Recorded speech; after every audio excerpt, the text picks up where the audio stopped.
What is going on, Pats Nation? You guys already know who it is. Patriots Global here, back with another video, and in this one, of course, we are continuing the training camp recap for the New England Patriots for this 2022 offseason. Today is going to be the second day, of course, of mandatory training camp. This is going to be for 7/28.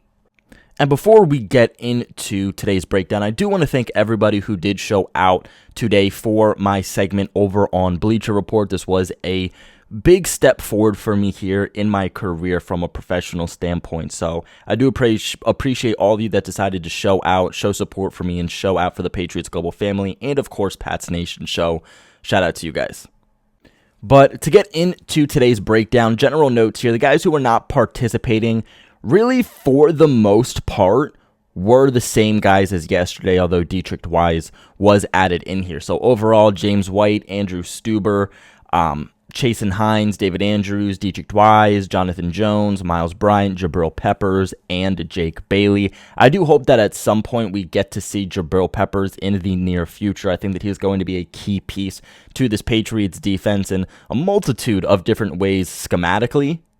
But I've seen a lot of people even put him as like the Patriots' low-key secret weapon for the 2022 season, which is a really interesting take, which just goes to show the effect that Jabril Peppers could have. Now, he wasn't participating, but I will say he was there. So while he may not be getting physical reps, he is still getting mental reps. Now, the guys that were limited, still the same. Pierre Strong, no pads again, no contact again. Pads should be coming on Monday for the Patriots. Now, it seems to be the same offensively with play calling. Matt Patricia was holding the play sheet and was talking with the quarterbacks in between reps when it came to 11-on-11s. Now, for those who don't know, it was announced today that Matt Patricia, that's going to be your offensive play caller. No surprise here. It's been a question, Joe Judge, Matt Patricia, but from what we've seen from practices and OTA's minicamp and 2 days of training camp, it was no surprise that that guy was easily going to be Matt Patricia, while Joe Judge is more of a positional coach and the guy who's going to work with the quarterbacks. Now, in red zone team drills, the defensive backs were wearing those big mitts on their hands. You guys have seen the videos, you've seen the pictures. It's basically giant punching oven mitts. Now, this is something to obviously note because there was a bit of a general disadvantage with having those on. It's hard to get close coverage. It's obviously preventing you from using any type of hand movements. Essentially what this is trying to do is trying to teach the defensive backs, don't rely on holding on to your receiver. In general, though, today the defense won most of the reps today, at least the important reps, but the offense was winning earlier on in today's session. But overall on the day, the defense won, which, you know, you like to hear it. Yesterday the offense won, today the defense won. They're kind of going back and forth with each other. Moving on over to positions. As for the quarterbacks, 11-on-11s, Mac Jones went 11 for 18. Brian Hoyer didn't participate in 11-on-11s, while Bailey Zappi went 5 for 12. 7-on-7s, Mac Jones was a perfect 6 for 6. Brian Hoyer, again, did not participate in 7-on-7s, and Bailey Zappi went 3 for 6. After Mac Jones had 16 out of 17 completion stretch at one point, he and the rookie Bailey Zappi went and had a 10 straight incompletion in competitive red zone 11-on-11 drills. Now, that might worry some people, but it's really not anything to be too worried of. It wasn't that the quarterback play by your starting QB and Mac Jones was throwing bad passes. It was really just that the defense was very, very good throughout the day. There was a few missed throws by Mac Jones. It was reported that some of his throws were a little bit high at times, but for the most part, that 10 straight incompletion stretch was mainly due to how good the defense was today.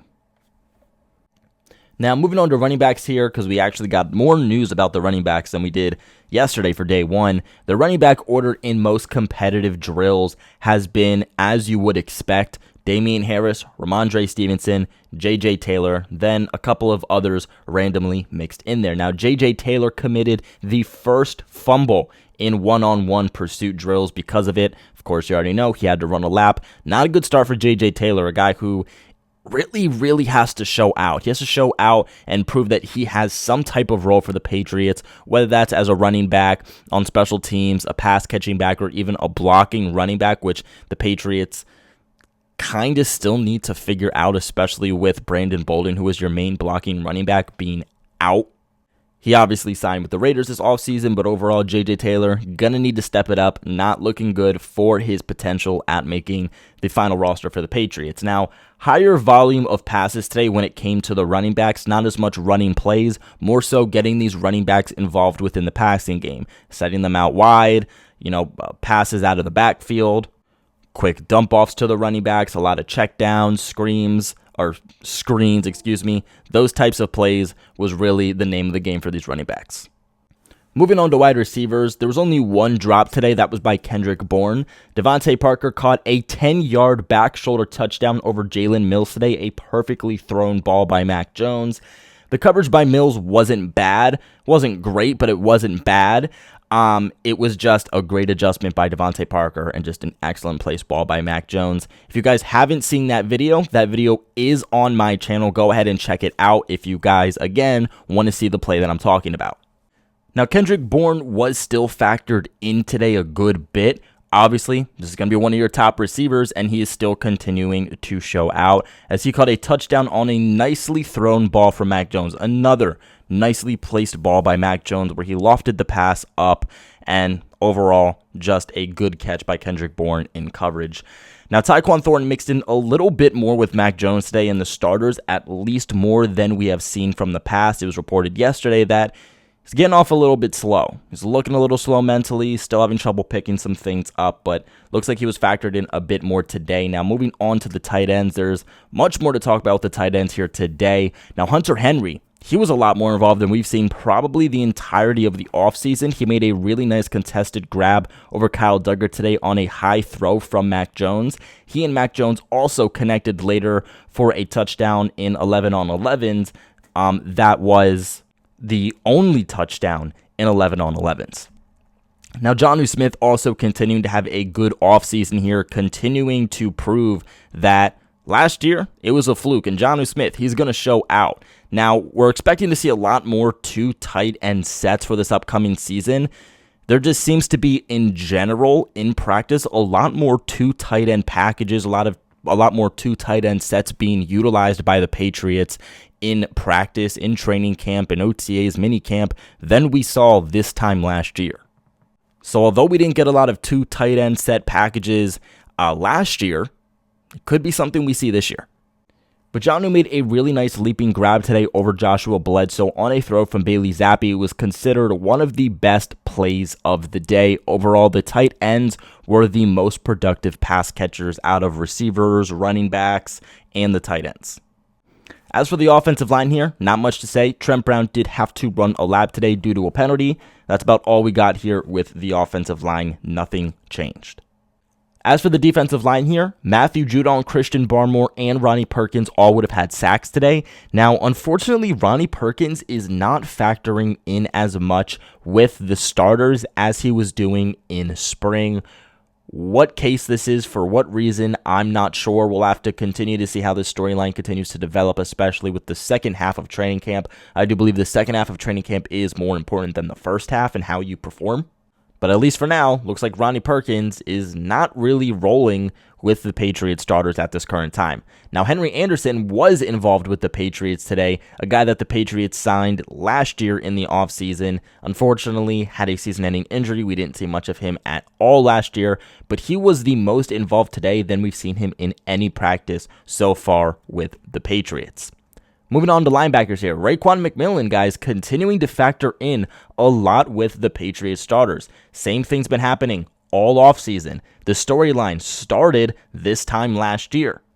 Raekwon McMillan is going to be a sleeper for the Patriots. This guy is going to be very, very important. He's had issues staying healthy throughout his NFL career. He needs to stay healthy. The Patriots are going to rely on him, and if he can, I think that this is going to be an absolute game changer for the Patriots. Raekwon McMillan is continuing to look good here for New England. Now, a little bit of sad news here for the linebackers. Cameron McGrone, a guy who's been hyped up all offseason, is mostly seeing reps with the scout team. He's not factoring much at all with the regulars, the Patriots starters, not really working with the second team. He's working with that scout team. I'm not sure why this is. Obviously, the Patriots don't really have a lot of depth at linebacker. You would think that the Patriots would be trying to get someone like Cameron McGrone as much possible snaps as possible. especially for a guy that has been so hyped up all offseason so far, and someone that you're going to rely on to be a starter. I'm not sure why he's not factoring in here with the starters. If the storyline does continue to develop the way it is today, and from what we've also seen from yesterday with Cameron McGrone, the Patriots might have to look to get some linebacker help in free agency.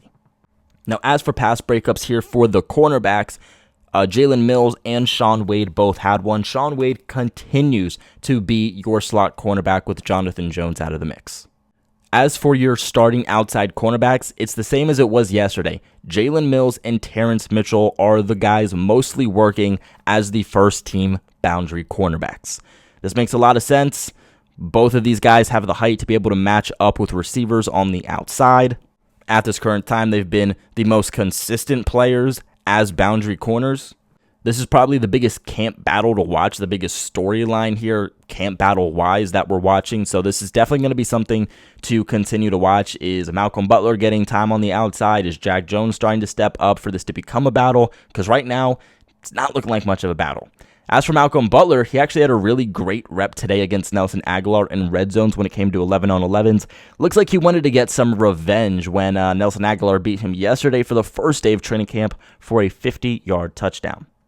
Not much to say here about the safeties, or just one thing to say. Joshua Bledsoe, continuing to stand out so far through training camp, had 3 pass breakups today. And then lastly, as for the special teams unit, kick returners today were Ramondre Stevenson, J.J. Taylor, and Nelson Agholor. That is going to be it today, though, for your second day of New England Patriots training camp and your recap. What are your guys' thoughts so far from 2 days of training camp, and what are your notes from today? Let me know in the comment section below. Remember to leave a big like on this video, and of course, subscribe to the channel for all of your New England Patriots news. Like always, though, I appreciate you guys for watching, and go Pats.